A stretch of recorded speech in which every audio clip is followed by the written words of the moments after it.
Welcome to Rizvi's e-learning channel.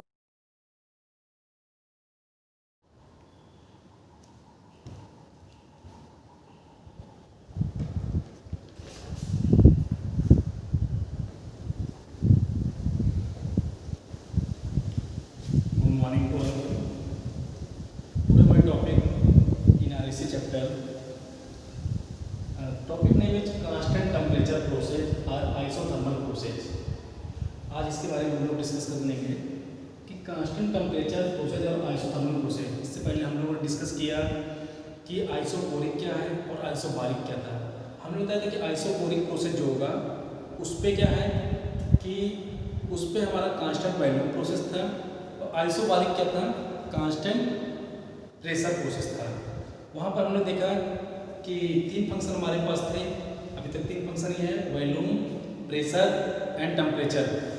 तो volume, pressure and temperature में हमारे पास क्या है कि आइसोकोरिक में वॉल्यूम रिमेन कांस्टेंट था, आइसोबारिक में प्रेशर रिमेन कांस्टेंट है और आइसोथर्मल प्रोसेस में हमारा क्या है, आइसोथर्मल में हमारा है टेम्परेचर रिमेन कांस्टेंट। ठीक है, तो हम लोग यहाँ पर देखेंगे कि सबसे पहले हम लोग यहाँ पर ग्राफ ड्रा करेंगे। दो ग्राफ हमारे होंगे, एक हमारा हमेशा ग्राफ होता है प्रेशर वर्सेस वॉल्यूम के बीच, प्रेशर वर्सेस वॉल्यूम, एंड दूसरा ग्राफ हमारा होता है टेम्परेचर वर्सेस एंट्रोपी का ग्राफ। हमेशा मतलब कि हम लोग दो ग्राफ ड्रा कर रहे हैं, जिसमें प्रेशर वर्सेस वॉल्यूम का ग्राफ है, एक टेम्परेचर वर्सेस एंट्रोपी का ग्राफ है।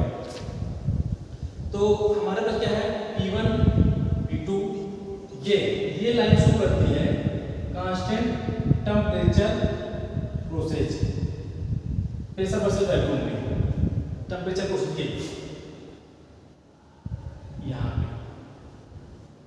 ठीक है, तो ये हमारा क्या प्रेशर वर्सेस वॉल्यूम का ग्राफ है, ये प्रेशर वर्सेस वॉल्यूम का है। और यहाँ पर हमारा कांस्टेंट टेम्परेचर है, टेम्परेचर वर्सेस एंट्रोपी का। S1 क्या डिनोट करता है, S1 एंट्रोपी को, वॉल्यूम V1 से V2 है और प्रेशर P1 से P2 है।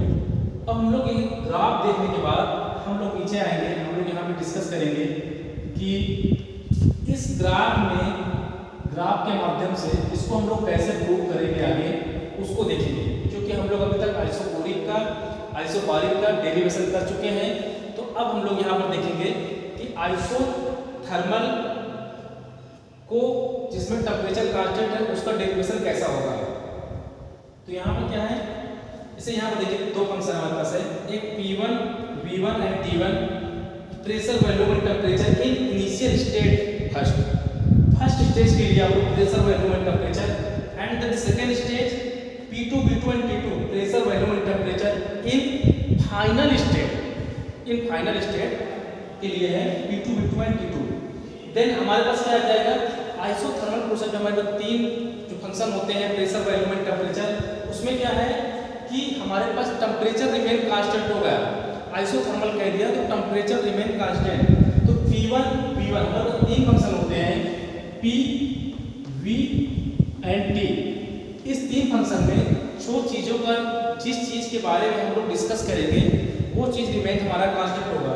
तो जो वो रिमेन कांस्टेंट होगा टेम्परेचर, तो P1 V1 equal to P2 V2 equal to constant, जो PV इक्वल टू कांस्टेंट होगा। ये हमारा एक फंक्शन हो गया, ये बता रहा है कि आइसोथर्मल जो है प्रोसेस को जब भी हम लोग कहेंगे PV इक्वल टू कांस्टेंट। तो PV इक्वल टू कांस्टेंट हो गया। उसके बाद पहला प्रोसेस जो हमारे पास आएगा कि हम लोग अब क्या करेंगे, इसके आगे इतना फंक्शन हमारा बता देगा कि ये किसके बारे में हम लोग डिस्कशन कर रहे हैं। इतना फंक्शन बताएगा कि ये हम लोग आइसोथर्मल के बारे में डिस्कस कर रहे हैं, उसका डेरिवेशन आगे हम लोग प्रूव करेंगे। अब क्या है यहाँ पे कि work done by the gas, work done by the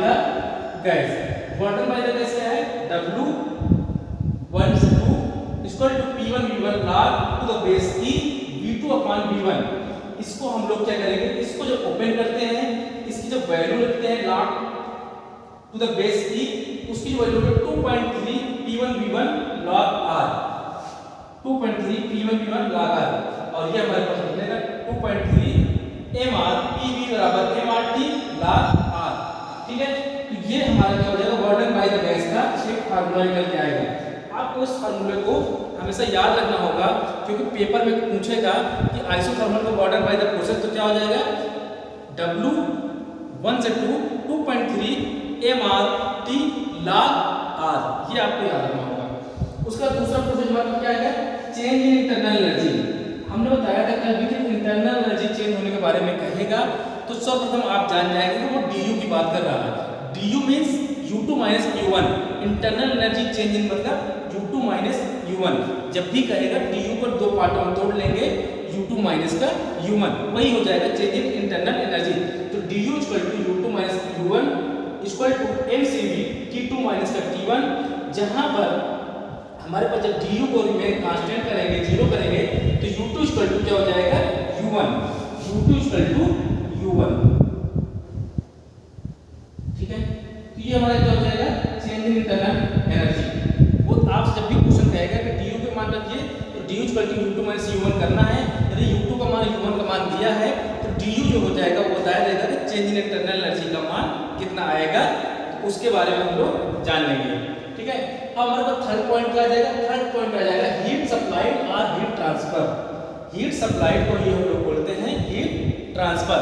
heat transfer का मतलब क्या होता है, Q से डिनोट करते हैं, Q से लेके Q 1 से 2 DU plus W 1 2 DU plus 1 से 2। यदि DU equal to remain constant हो गया चेंज इन आइसोथर्मल प्रोसेस में, DU का मान जो हो गया वो आपका रिमेन कांस्टेंट हो गया, तो DU इक्वल टू क्या हो जाएगा रिमेन 0, तो Q 1 से 2 इक्वल टू W 1 से 2, ये हमारा क्या आ जाएगा हीट सप्लाई और हीट ट्रांसफर, इसकी वैल्यू ये हो जाएगी। आपको ये सिस्टम का आपकी ये चीजें पूरी तरह से याद रखनी होगी। ठीक है ना, उसके बाद आएगा उसके बाद आएगा चेंज इन एंथैल्पी। एंथैल्पी के बारे में हम लोग पहले से बताए हैं कि एंथैल्पी को जब भी डिनोट करेंगे H से करेंगे, कैपिटल H से, और चेंज इन एंथैल्पी की बात कर दिया तो उस पर हम लोग देखेंगे कि वो DH की बात कर रहा है। DH मीन्स क्या, चेंज की बात कर दिया तो H2 माइनस H1, इतना फंक्शन हमें पता होना चाहिए कि DH equal to H2 minus का H1, H2 minus H1, DH equal to MCP T2 minus T1, और ये यदि DH हमारा क्या हो जाएगा एंथैल्पी रिमेन कांस्टेंट हो जाएगी तो DH इक्वल टू क्या हो जाएगा 0, हमारा फंक्शन जो आ जाएगा H1 से लेके H2, ये हो गया। अब हम क्या करेंगे change in entropy. Change in entropy की बात करेंगे तो चेंज इन एंट्रोपी मतलब कि हमारा जो एंट्रोपी है वो DS S से डिनोट करते हैं चेंज इन एंट्रोपी को। DS मतलब कि H2 माइनस का S1, चेंज इन एंट्रोपी के बारे में बताएगा। तो H2 minus S1 equal to mR log to the base V2 by V1। H2 minus S1 को यहाँ पर log टू द बेस हटाएंगे, हाँ, तो ये हमारे पास है 2.3 mR log R। तो ये हमारा फंक्शन क्या हो जाएगा, हमारा चेंज इन एंट्रोपी हो जाएगा। आपको वैल्यू हमेशा याद रखना होगा कि change in entropy H2 minus S1 2.3 mR log R, ये हमारा क्या बताएगा, ये हमारा चेंज इन एंट्रोपी बताएगा, चेंज इन एंट्रोपी।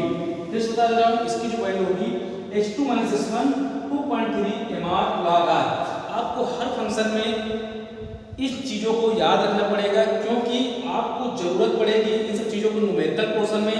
तो आप जैसे ही आप देखेंगे आइसोथर्मल के बारे में बात कर रहा है, आइसोथर्मल के बारे में जानेंगे कैसे कि PV equal to remain constant बोलेगा, वो PV बोलेगा कांस्टेंट है, देन तब आप burden by the gas, change in enthalpy, change in entropy, change in internal energy, heat supplied और हीट ट्रांसफर, ये 5 फंक्शन आपको निकालने होंगे। सबसे पहले होगा बर्डन बाय द गैस। सबसे पहले आप जानेंगे ये फंक्शन आपको कह क्या रहा है। सबसे पहले फंक्शन आपको कहेगा कि आइसोथर्मल प्रोसेस है, तो आइसोथर्मल प्रोसेस कहेगा तो आप तुरंत दिमाग लगा लेंगे कि PV equal to remain constant, PV मतलब P1 V1 equal to P2 V2, and then इसके बाद क्या होगा बर्डन बाय द गैस।